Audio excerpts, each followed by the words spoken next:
أعوذ بالله من الشيطان الرجيم నేను శపించబడిన బహిష్కరించబడిన శైతాన్ నుండి రక్షణ పొందటానికి అల్లాహ్ శరణు వేడుకో. وما كان الناس إلا أمة واحدة فاختلفوا ولولا كلمة سبقت من ربك لقضي بينهم فيما فيه يختلفون.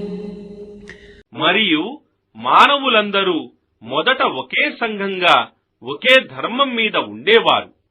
కాని వారు తరువాత భిన్నాభిప్రాయాలకు లోనయ్యారు. మరియు నీ ప్రభువు తరఫు నుండి ముందుగానే ఈ విషయం నిర్ణయించబడకుండా ఉండి ఉన్నట్లయితే వారి మధ్య ఉన్న ఈ విభేదాల తీర్పు ఎప్పుడో జరిగి ఉండేది.